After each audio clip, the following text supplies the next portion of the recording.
Alright, let's watch some of this. Okay, this is called Men.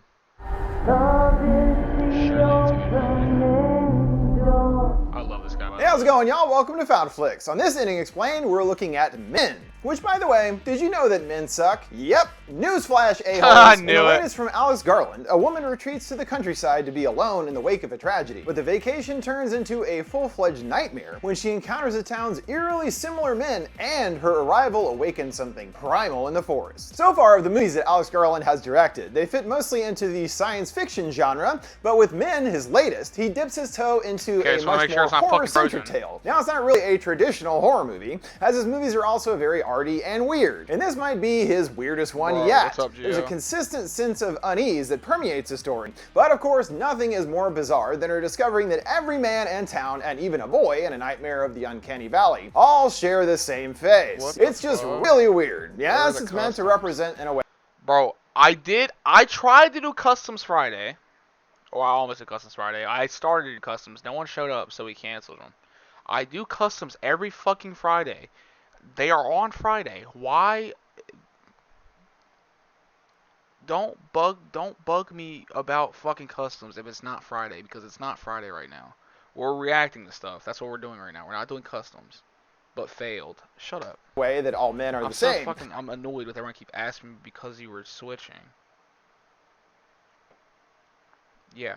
But the story expands into something much more complex and all-encompassing. This coming Friday, we will do Customs for sure. Okay? 100% we'll do Customs if people are there for it. If there's enough people for it. If there's not enough people for it, I'm not doing it. I'm tired of people bugging me about fucking Customs. If there's enough people for Customs, I'll host Customs. Monday? No. I'm probably going to take Monday off. Involving the cycle I of didn't take nature, Thursday as off. well as the evolution from the old ways into the more modern Right, world. yeah, chat, I'm probably Then gonna there's take tomorrow Harper's off. I'm not personal streaming arc tomorrow. that is really at the heart of the film, and this helps us Please, to no. understand the meaning behind the abrupt conclusion. It's certainly a lot to dig into, but don't worry, that's why we're here today, Sunday to really off. get It's into Sunday the heart already, of things no nut. and explain every lingering question in the Sunday movie. today. So let's check out Men, Minimum breaking 8. down the story, Yeah, it has to be like including 8 what the people, I'm not strange doing it. face-sharing men are all about, as well as diving into Harper's Should do journey Friday and and explaining Sunday. the ending. Should An do orange Friday and haze covers an Sunday. apartment balcony, and Harper Exactly. appears dazed momentarily, but quickly steps back. Go to She bed swings the early, door closed, for noticing real. that she has a bloody nose. Friday Suddenly, and a Sunday. man plummets past the floor right in front of her, and for a brief moment, they lock eyes before he keeps falling. Elsewhere, a dandelion sheds its seeds Maybe. into We'll the see. air, passing by We'll a see. dilapidated Maybe Friday. building. No, While we maybe I don't do. If know I the do it full 2 days, I'll do context it yet Friday, of the Saturday. opening, Not it had Sunday, a I'll do it big Friday, impact Saturday. on Harper, who is leaving Yeah, the I'll big probably city take and heading tomorrow out off, into chat. the picturesque Friday, countryside. She makes her Saturday. way to a quaint village If and we have pulls enough off people, at a chat. grand. If we see, I'm not even getting to watch the fucking video because we're talking about Customs. If there's enough people for Customs on Friday or Saturday, I will host Customs. Okay, I'll do Customs if there's enough. There has to be enough people to do that. Minimum 8 people.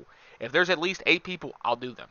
If not, I'm not doing them because it's boring with just 6 fucking people. As well as diving into Harper's journey and explaining the ending. An orange haze You know what I'm covers an saying? apartment Like, it's just not balcony, fun. and Harper appears dazed momentarily, but quickly steps That's what I'm back. She curious swings the for door shit. closed, noticing that she has a bloody nose. Suddenly, a man plummets past Let the me floor keep right it in buck front of with her, y'all. Do and you for a like brief Peyton moment, they Rexall? lock Peyton Rexall eyes every before he time keeps by falling. yourself. Elsewhere, a dandelion sheds its seeds into the air, passing by a Are dilapidated you asking building. me or asking chat? Let me keep it a buck with y'all. Do you like Peyton reacting to stuff when you can react to it in your free time and by yourself? Oh, shut up, Gio. While we don't know the full context yet of the opening, it had a big impact on Harper, who is leaving the big city and heading out into the picturesque countryside. She makes her way to a quaint village and pulls off at a grand gated estate. She comes to a tree ripe with some fresh apples, and she plucks one, taking a nice crunchy bite, seeing she's being watched by someone inside. It's not as sinister as it might appear, as she meets Jeffrey, look the fucking home's owner creepy. of where she'll be I'm not gonna staying. lie, She you look beams that creepy it's as a fuck. beautiful house, and it has some serious history. Some parts are nearly 500 years old. He considers just how long that really is, perhaps even predating Shakespeare's time. This place has been around a long time. We then get our first little hint as to what things are going to be like as far as Harper interacting with men around here. Jeffrey offers to get her bags and refuses to let her help. He comes in later struggling with all of her luggage and again refuses to let her lend a hand. He heaves his way in and complains that he's even broken Peyton a is sweat. villain Poor arc. I'm dainty not in my villain arc, bro. I'm just annoyed when you're fucking gang complaining. I play anything and you complain about it and it pisses me off. That's why I'm annoyed.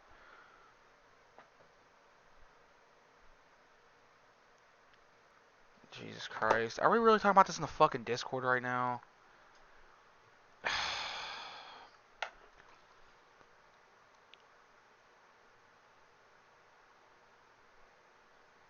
I feel you. Oh my god. Bro. I do customs every fucking Friday. If you're not there for the customs, you fucking miss them. If there's not enough people, I'm not doing. I'm tired of people bugging me about fucking customs, bro. It's fucking annoying. I do other shit besides customs, chat. Fuck. I'm so fucking annoyed with everyone fucking bugging me every fucking day. Where's the customs? Where are the customs? Where are the customs? I fucking said every fucking week I do them on Friday. They are Friday. Customs are Friday. Chat. Customs are Friday.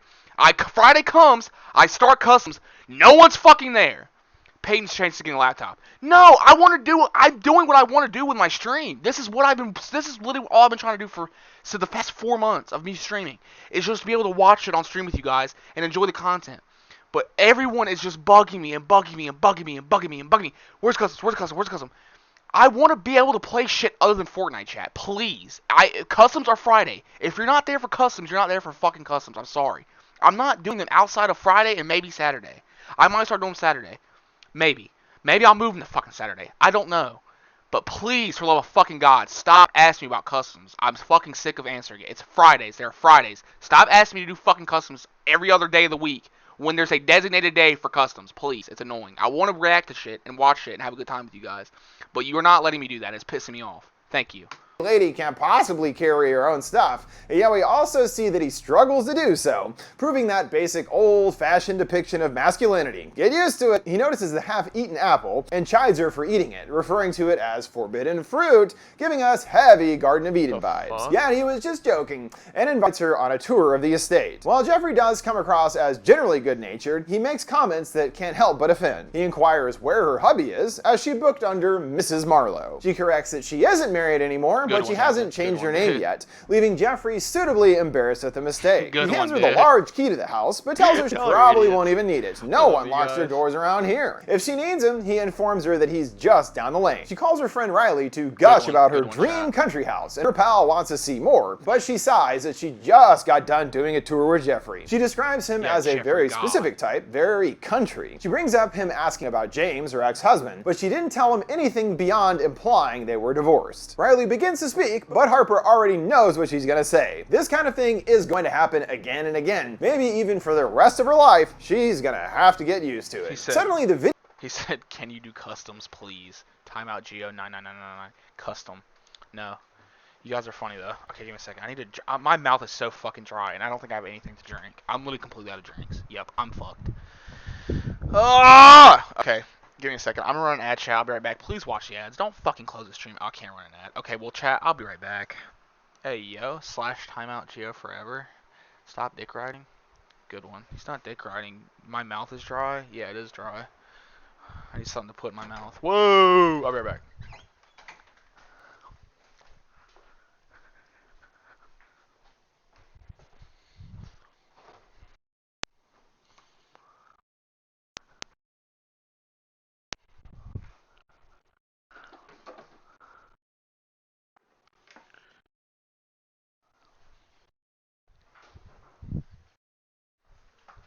Okay, I'm back. Can you guys hear me? Can you guys hear me? Did the mic disconnect? You defending him like you riding his meat? Custom check. Geo, it's not dick riding. You're being annoying, and now I gotta hear you just yelling. Can you guys hear me? Before I start the video again.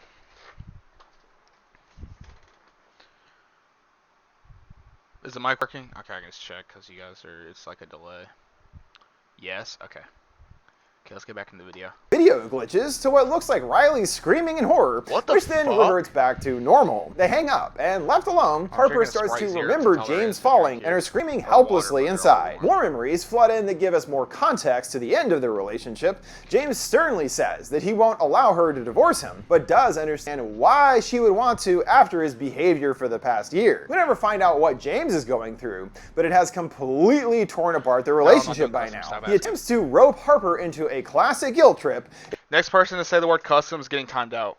If she goes forward with divorcing him, he will take his own life, saying she'll be forced to carry his death on her conscience. She tries to counter with him about how unfair that is, and that she does have a life of her own. But he stays resolute. This is all her fault for wanting to divorce him in the first place. She brings up this kind of threat is exactly why she has to divorce him, because she can't live like this anymore. To clear her head, she goes on a walk and soon finds herself enveloped by greenery, the color almost an unnaturally neon green. She wanders deeper into the foliage and appears to be embracing the natural beauty all around her. A storm rolls in, and she takes cover under a tree and watches something so simple but powerful in wonderment. It's nature, people! She next stumbles upon a long dark tunnel, and the smile fades from her face as she approaches the hole. She stops at the edge and shouts out, hearing her voice echoing all the way down the tunnel until it fades away. She enters the tube and appears to be swallowed up in the darkness. She calls out again, and this time the echo doesn't stop, so she adds another and another layer, creating a haunting melodic chorus of chants. Her moment of appreciating nature is interrupted when a figure appears at the other end of the opening. They start running in a full sprint for her, and she hoofs it away, accompanied by a strange screeching sound. After fleeing, she thinks that she's lost him, but hears that distinct noise again nearby. She runs on and stops suddenly as a dandelion seed blows by. She finds her way to a strange industrial building, but with seemingly no way to get inside, she ascends the muddy terrain up a hill. She then comes to more abandoned buildings near an old railroad, and on the other side crests the woods, revealing a massive open field. She stops to collect herself and shakes her head for being so frightened without any real reason. To try and appreciate the moment once more, she snaps a photo of the old building, but notices a strange visitor in her shot. There's a completely naked yellow-skinned man just chilling out front. Back in London, after their argument, what is he doing? I can't tell if that's like an old-ass guy or like a middle-aged man. What the fuck? Hello? Completely naked yellow-skinned man just chilling out front. Back in London, after their argument and leap off the building, Harper sees James's body for the first time afterwards. His corpse is gored and broken, his hand impaled by a spire, and his leg twisted out of shape. After her Yellow Man encounter, she attempts to relax in the bath, but can't help but return to the photo, zooming in on the nude perpetrator out of concern as well as confusion. She then tinkles a bit at the piano before launching right into a complex Chopin composition, and so she can definitely play, despite her earlier telling Jeffrey she could not. It's like she's trying to downplay her skills because of her being a woman, I'd wager. As she continues to play, we take in more serene displays of nature. Clouds rolling across a field, the green algae on a river, and moss growing on a tree. All green. Harper hits the wrong note and scolds herself at the mistake. She does some work and discusses a profit issue with her coworker over the phone. Caught up in the figures, she doesn't notice the man sauntering up behind her outside. He strolls right up to the back door while she goes to fetch some more tea. She returns to a computer, still none the wiser, and finishes up her business call. It's only afterwards, when finally giving Riley a tour, that she notices the intruder, and it appears that he's attracted to that apple tree. Harper phones the police to deal with the nuisance. Wait, is he jerking off to the tree or is he pissing on and see that he's gotten his face all cut up with branches. While she describes his appearance to the operator, the man zips away. Harper enters the main hall and is horrified to see the front door is slightly open. She snatches the key and it starts to sway. She rushes to lock the door and the man reaches in through the mail slot. Harper is promised help is on the way and she drops the phone in terror. Establishing a clear connection between the past and her current antagonist, we flash back to James losing his temper and shattering a lamp. She furiously texts Riley, divulging that she's scared of him. He soon enters and snatches her phone away and is not happy with what he sees. I'm scaring you, he prods. She says he is, and he yells she's scaring him and accuses her of always making herself the victim. She stammers their relationship can't possibly be healthy if they're living in fear of each other, but he's not willing to listen. He demands to see what else she said about him, wanting her to unlock her phone. She puts her foot down and refuses, and James reacts in anger by socking her in the face, hence the bloody nose at the beginning. Then the intruder is placed under arrest, and getting our first indicator that something is very off here. The arresting officer has the exact same face as Jeffrey and the Yellow Man. The woman officer is at least sympathetic to her plight, but they are unable to turn up anything on the man, and based on what she's been able to determine, believes that he's harmless. He didn't resist arrest and just seems a bit confused, but does admit that he desperately needs a wash. Even if it was nothing, Harper is happy they were close by,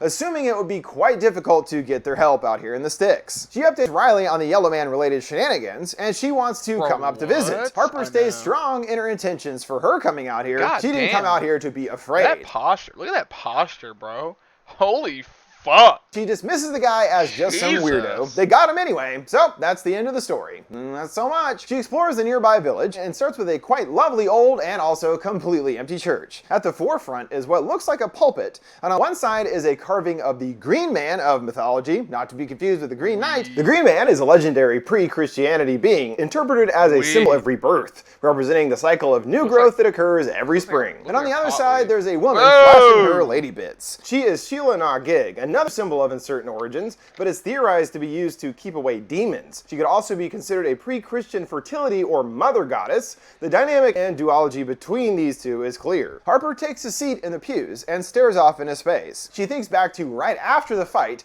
and sarcastically wonders if that was his big plan to win her back. She's reached her limit and screeches for him to get out. James attempts to apologize, but she will not hear it, aggressively shoving him out the door. He keeps feebly trying to say sorry, and Harper makes her feelings abundantly clear at this point. He can apologize or do whatever. It doesn't matter anymore. He will never see her again, and slams the door in his face. Harper wails in remembrance of the moment, and a vicar steps into view. She leans her head down, getting more emotional. I'm guessing that she lets him back. And he steps off without a word. Back at the carvings, the light transitions between the clean light of the church and the hazy orange associated with London. The two places are connected in more ways that we have yet to understand. Harper wipes away tears, and outside comes to a boy eyeing her up, donned in a Marilyn Monroe mask. They have a fairly normal introduction until he removes the mask, revealing the same face that is on every male, now 1,000 times more creepy. What the fuck? Plastered onto a young boy. He wants to play hide and seek, and Harper excuses that she's not really in the mood for a game. The vicar steps in to lend a hand, ordering the boy to move along. Before he goes, he lips off to them both, muttering that she's a stupid bitch. The vicar apologizes, saying that he's a trouble boy, and she's not too bothered. She's used to being cursed at by boys, but is surprised of him doing so to a vicar. Even though it for a moment seems the vicar is actually on her side, layers quickly peel away as he asks her a strange question. You're in pain, right? He spills that he noticed her back in the church. At first he thought she was praying, but soon realized it was torment that she was feeling. He feels guilty for not approaching earlier, so he's doing his duty now. Is there any way that he can help? Harper doesn't feel that she's exactly tormented, but they come to the consensus that it's more like being haunted. He invites her to sit for a chat, and she opens up more about her and James's big blow up. They were already in the process of separating, but then he hit her, something that had never happened before. It made her so angry that she threw him out and locked the door. What she didn't suspect is that he would bust into the flat upstairs and attempt to climb his way back down to their level. But he slipped, or she cracks, he let himself go, meaning he did make good on his promise to take his own life, and she is the one bearing that burden. This moment for Harper is personified specifically when James was falling and they locked eyes. She doesn't even know if this was possible, but it's this moment specifically that has been haunting her, again making her feel responsible for his death, even if it's not truly her burden. The vicar lends his fairly shallow perspective on things, thinking that she just wants to be understood, before putting an unwelcome hand on her leg. You can only imagine how dreadful all this is for her. It's the guilt that haunts her. That seared snapshot image, she carries it with her, and even sees it when she closes her eyes. But then she consistently asks herself, what if? What if she had done things differently? Would James still be alive? This is really at the core of her character that we're getting into here, as she does think the same thing herself, with a tear streaming down her face. Would she have done things differently if she knew what was coming? The vicar then, just as James did before, piles on the blame on her. She must wonder what drove him to such grievous actions. Harper knows that it's not her fault, but the vicar wants to know if she really gave James a fair chance to apologize after striking her. After all, men do strike women sometimes. It's not nice, he says, but not necessarily a capital offense. Does she want to be comfortable or true? And pinpoints the main struggle for Harper. If she gave James a chance to apologize, would he still be alive? Harper is offended at the question, seething for him to fuck off. After she leaves, the vicar shows he is as gross as expected, rubbing his hand longingly on the spot where she sat. Yeah, gross. We're then presented with a very distinct look at the circle of nature. A deer carcass is rotting in the woods, and a dandelion seed falls right into its eye cavern, and we fly into the darkness. Harper's chorus continues as we flash over the church carvings. When pulling back, maggots are now covering the deer, consuming the carcass.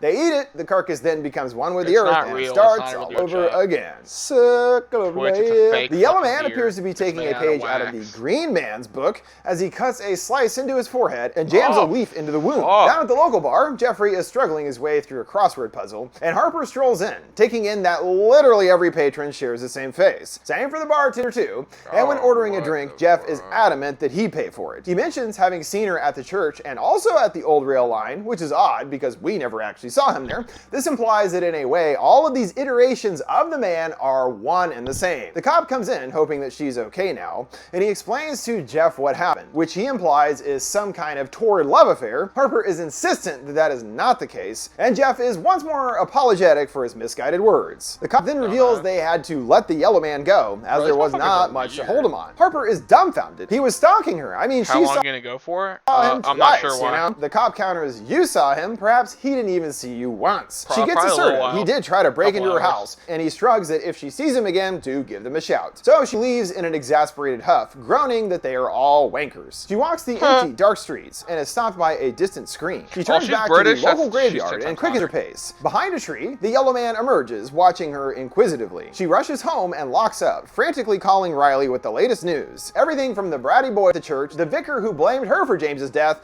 and the officer that let her stalk her free. Riley shows that she is a consistently supportive friend and again wants to come out to be with her. The house is the one thing that she wanted, and she chose this as her place to heal. Riley refuses to let her give that up because of some nut. So she's gonna come up and they're gonna have a grand old time. And if that weirdo comes back, she'll chop his manhood off and stuff it down his throat. Well, that'll work. Harper concedes and goes to fetch the address. As soon as she gives her the details, the call starts glitching as before, and she misses what was said. She tries again and the call dies, so as Riley wisely suggests, just text her the address. It does seem to go through, yet she gets an aggressive reply that does not sound like her friend. I already know where you are, you stupid bitch. The lights outside start to blink erratically, and she cautiously approaches the window. Strangely, she sees the officer standing out there by the tree. She asks him what he's doing here, and he stays silent to all of her questions. The lights all go off, and when they come back on, he's vanished. Harper hears a twig snap, and suddenly all of the apples fall from the tree at once, raining down to the ground in a quite striking display. There's a sound of running footsteps approaching, and the bar wanker is here. He screams, rushing at her, and Harper outruns him, getting back inside. She shrieks, wanting to know what he's doing here. She peeks out the door and sees a shadow whizzing by. She crawls into the kitchen to retrieve a knife, and the lights go out again. There's a repeated thud at the front door, and then a window shatters in the kitchen. A chair is flung out nearby her,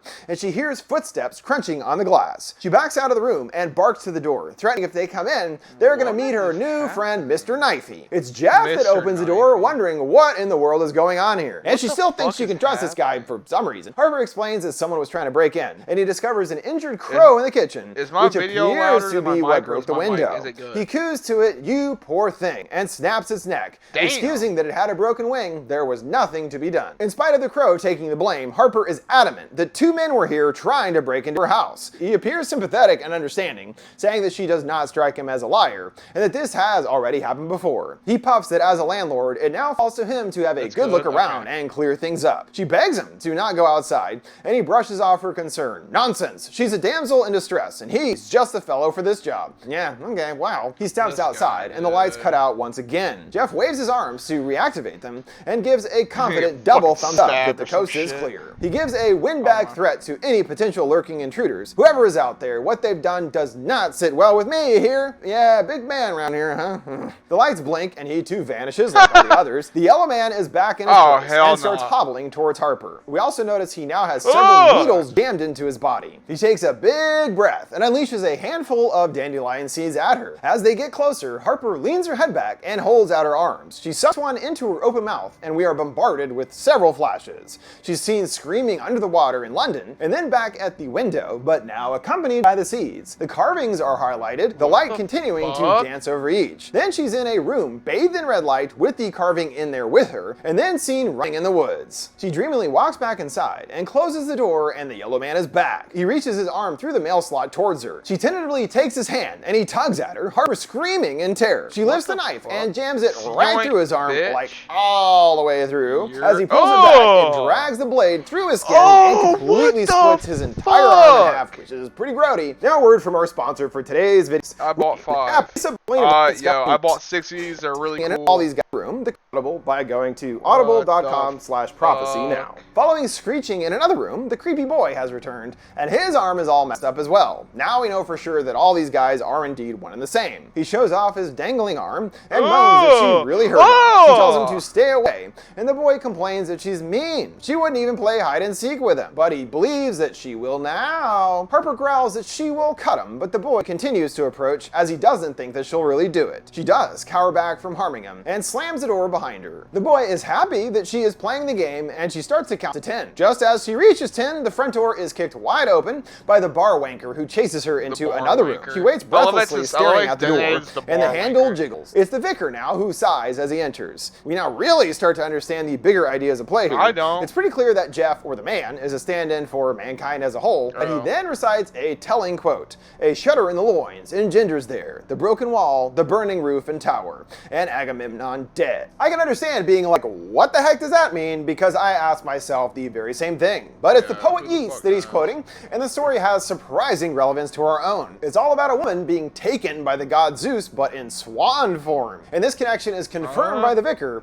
Harper wants to know what he is, and he simply replies, a swan. This becomes of monumental importance as the crux of the Leda and the Swan story led to the Trojan Wars. There's way too much to dig into that, but its lasting impact is what's important. It brought about the end of the ancient mythological era and the birth of modern history. That's an even bigger insight that speaks to the grander story of the movie, tying back to the Green Man, nature itself, and also the role of man. The vicar, Jeff, and all the others fit into a particular mentality that fits into this older mythological era and doesn't represent modern ideals. So in a way, we're seeing that transition occurring from the past to the present, also represented via the Green Man imagery in the church. It's indicative of the old ways that they were holding on to that are no longer relevant. This idea is further established when the victor shifts gears into a more sexual arena, asking about losing her virginity and telling her that based on his own thoughts, he considers her a master in carnality. Again, based on absolutely nothing outside of his own deluded man brain thinking, he accuses her. This is the power she has, and smiles creepily that she is singing to him, like a siren luring him to her female organs, the rocks of which will dash me to bits. His whole thing here is almost like he's being hypnotized in a way by her femininity, and based on the whole weird Zeus thing, thinks he is owed what he desires. He tries to have his way with her on the sink, and she gets him in the gut to his surprise. So yeah, Harper does not agree with his whole mentality. As this shows, he's come to represent the more modern and well-accurate way of looking at women. She runs outside past the apple tree, but escaping won't be so simple, seeing her back running again in the halls. She gets to her car and peels away, and is also still crawling on the floor at the house. She furiously drives through the windy streets and happens to plow right into Jeffrey randomly in the middle of the road. He stumbles to his feet, and when seeing her says, Miss Marlowe, in shock. He proceeds to drag her out by the hair and then growls, Mrs. Marlowe. Then he hops in the car and drives off. Okay, so yeah, she gets to her feet and gets her breath taken away by the stars hanging in the sky. Shooting stars blow by a constellation, and it's almost like she's seeing into another galaxy. Her moment of contemplation is interrupted by Jeff in her car returning and barreling towards her at high speed. He screams insanely and chases her down the road all the way back to the house. He narrowly misses her and tries a few more times, utilizing some sweet handbrake turns, but winds up crashing into a concrete lamppost. What an idiot. Harper falls to her knees and sobs as the lights blink on. A shadow looms towards her, and the Yellow Man is back, or perhaps Green Man is now a more apt name, as his physical appearance has changed once more, now covered in leafy growths, as well as twigs protruding from his head. He goes to take a step, and his leg appears broken. His particular injuries now reminding us of James's injuries after his fall. His hand was impaled on a spike, and his leg was twisted and broken, now getting an even deeper connection between the men and James. Even they are all a representation of men in a way, at least according to Harper's particular perspective. The man can't go on and silently screams in pain. He suddenly has a giant pregnant belly, and out of his womb, a new life starts to emerge. It crawls out with seeds still floating in the air. It too has the split hand and broken leg, reiterating the cycle of nature. The man is literally spawning another incarnation himself. The cycle continues as the new birth crawls towards her, and then he becomes pregnant as well. They collapse back, and another is born. It does look slightly different with longer hair. Harper is now indifferent and leaves the creature to respawn again. The new guy appears up to her and instinctively crawls towards her. She grabs an axe as another starts to birth, his feet emerging from its host's mouth. She waits patiently for the next iteration to come and kill it for good. Yet this time, it shockingly resembles James and also bears the split arm and broken leg. We can now piece together with certainty that he is another representation of man as seen through Harper's eyes. No different than all the others. He takes a seat on the couch and she joins him. He commands her to look look at him and lays out what happened. He died. His arm was ripped through by an iron railing. His ankle snapped and internal organs crushed. This happened because of you, he accuses, getting back to her whole thing.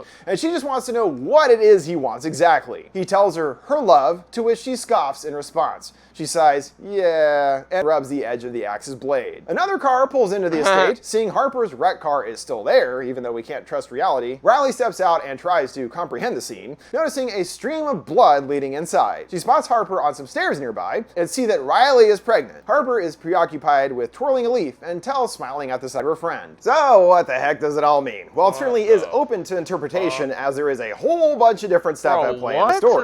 But for me, it's all about Harper and her specific emotional journey. She initially comes to the country with the purpose of healing from the traumatic experience with James, yet through Jeff and the other men, we see that it is impossible to run away from her feelings. They are all seemingly drawn to her, and since we ultimately see James as another incarnation, it makes sense that the men not only represent James and others, but her trauma specifically. She has to actually confront it head on rather than trying to ignore it. She has this moment at the end, rather than trying to run anymore, she has a face-to-face with James. He again blames her for his death, and that's the whole guilt that Harper has been struggling with. Is it really her fault? Would he still be alive if she did things differently? The point is she has to let go of this and accept that it is truly not her fault. They make it obvious that James is trying to guilt trip and gaslight her just from their one argument, so presumably this is what the whole relationship was like, and also why Harper wanted a divorce. It might seem selfish in a sense, but ultimately there are times when a relationship is unable to be salvaged, and that does seem to be the case. Even if she did allow him to apologize, his blood ultimately is on his own hands, and it was his personal choice that led to his demise. This connects us to the grander Green Man and religious connotations. The Green Man is all about rebirth, especially of that in nature, and in a way Harper needs a rebirth of her own. Then there's also how throughout history and religion, there are many stories that place the blame of something unfairly on women. For one example, they reference in the movie the story of Adam and Eve. She ate the forbidden fruit and all that. This pertains to Harper because she has to slough off this historical blame placed on women by men specifically. By allowing herself to move on from this, in her case how James unfairly blamed her for his death, she can go on to have her own rebirth in a way. One last thing, over the credits the plant seeds continue over a green background. They eventually reform into their original shape of the plant, now resembling Earth in a way. It's all connected. That brings us to the conclusion of this evening explained for men. And don't forget, before we go, you can send me requests for any movies or TV shows you'd like to see me explain by sending them my way on any of my social media accounts at FoundFlix. What did you guys think of Men and its ending? Do you have a different interpretation of things? Man. What's your favorite Alex Garland flick? I love that. I love his YouTube videos.